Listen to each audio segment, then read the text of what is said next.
If you start every Monday feeling like you're already behind or your to-do list just keep getting longer, this video is for you. Stay put. A lot of people spend Monday morning reacting to their jobs, just checking emails and putting out fire. They never actually get to the work.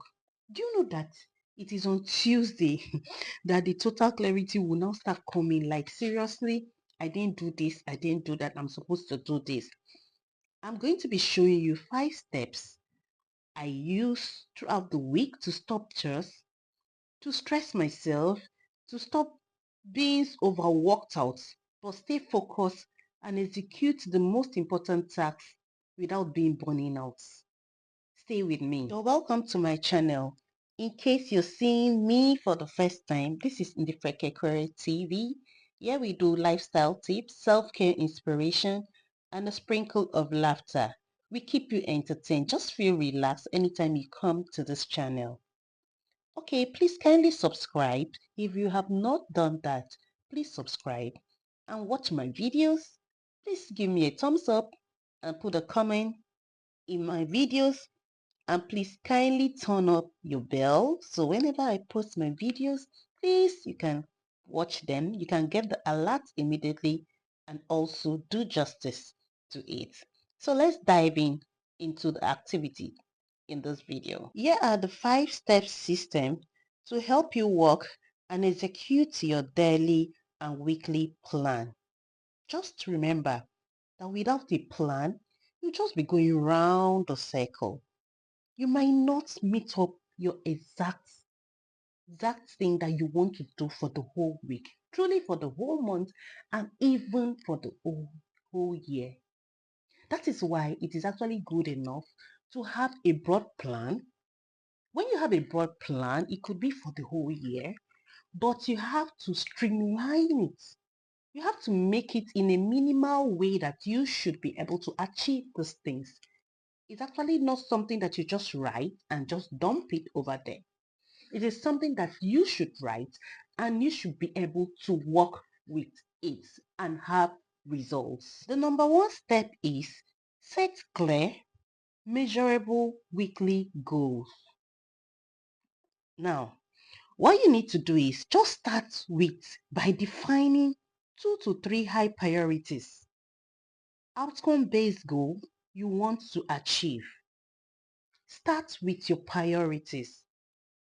Okay, maybe the previous week you've done whatever you want to do and you're getting into a new week. Definitely you know your priorities. You know what you're supposed to do. You know that, okay, maybe let me handle the previous things. Let me put it down as a plan so I can execute that and move ahead. But please concentrate on your priorities. That is the most important thing. That is it. Make sure that you've been able to put them down. We are talking about plan. A plan is something you put them down. You write it down. Now, still under that, you ensure that these goals are SMART. S-M-A-R-T.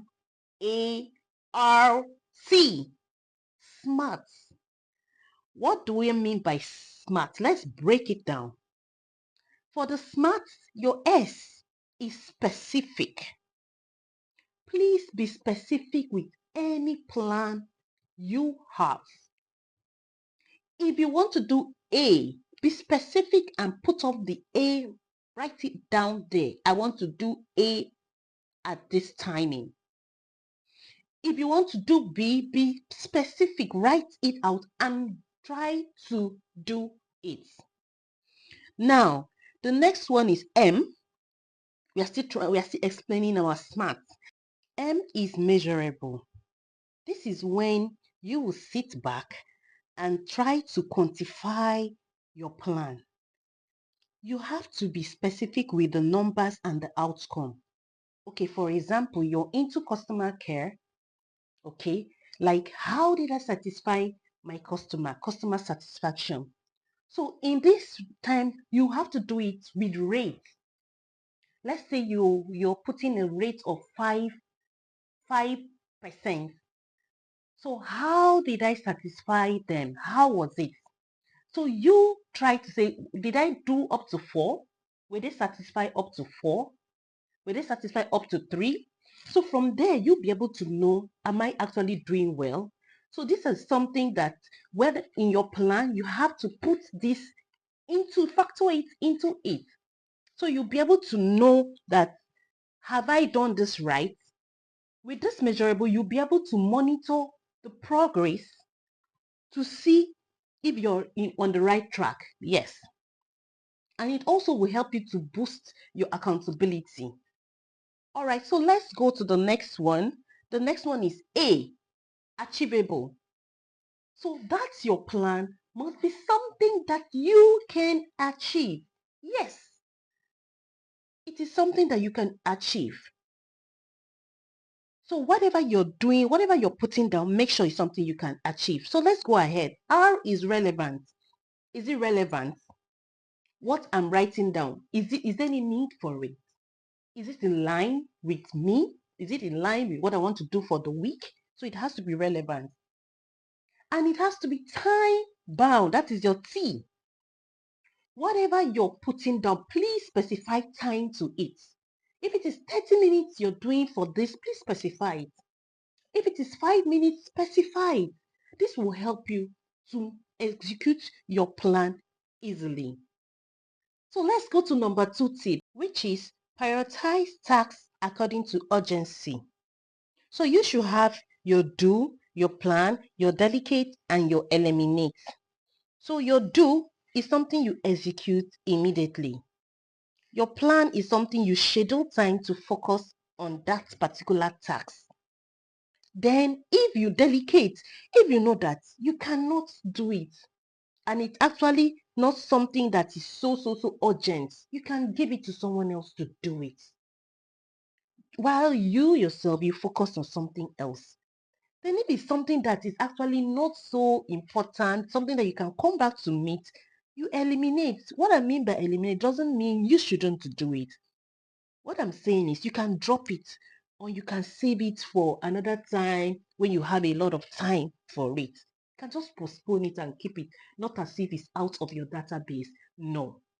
So let's go over to tip number 3, which is utilize your time blocking. Yes, this is where your calendar and your time is your friend. So in this case, you now schedule your to-do list into 3 factors. I believe you're listening and you're following me. Please just sit tight and listen very well. You put it into 3 factors. Your high priority, that's number 1. Important, number 2. And not important. This is how you put your plan down. So you allocate your time for your checking of mails. You allocate your timing for attending your meetings. And the ones you have your deep focus of work in your work.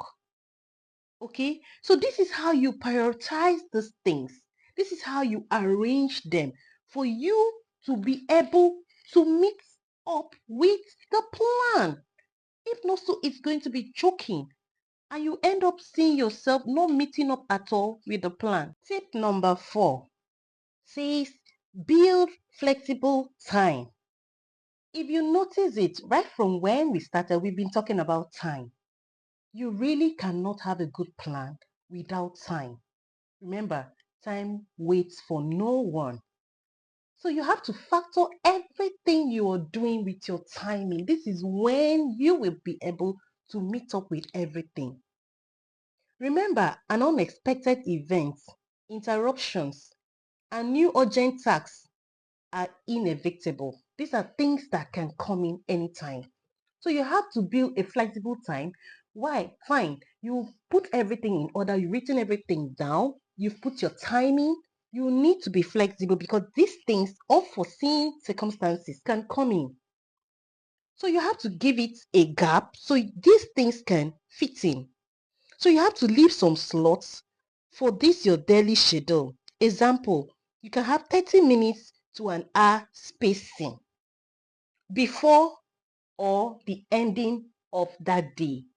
So you just make it to be flexible that anything that comes in, you can be able to fit it in and have a good result.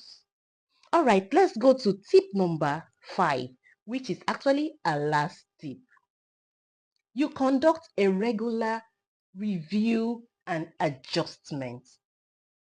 Do you understand me? I believe you're following me. So you have a daily check, 5 to 10 minutes at the end of each day. Yes, end of each day. To be able to review, like, am I on the right track? What I'm doing, is it making sense? What I actually wrote down, is it making sense?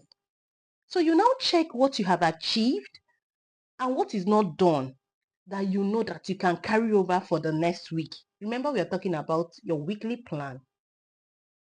Remember, we are talking about how you can achieve these things within a week. We are not talking about a big plan. So you need to sit back to review. When do you do this? You look at it and say 15 minutes to 30 minutes, or maybe Friday afternoon before you leave for that week. Friday afternoon, you can just sit back and say, how did it go? Or Monday morning. You know, Mondays are always very busy with meetings and a lot of things. But maybe the first thing you get into the office, you just look at it and like review it. Or maybe you can do it over the weekend. So you know that your Monday is free for you to just relax and settle up your brain to start up the week. So you can just do it over the weekend. Or on Friday before you leave the office, you give yourself 15 minutes to 30 minutes of any time in the afternoon to review your week. So this is going to make you to be able to know the plan that you're going to draw for the next week. And you now check it and say, what did I do and what didn't I do?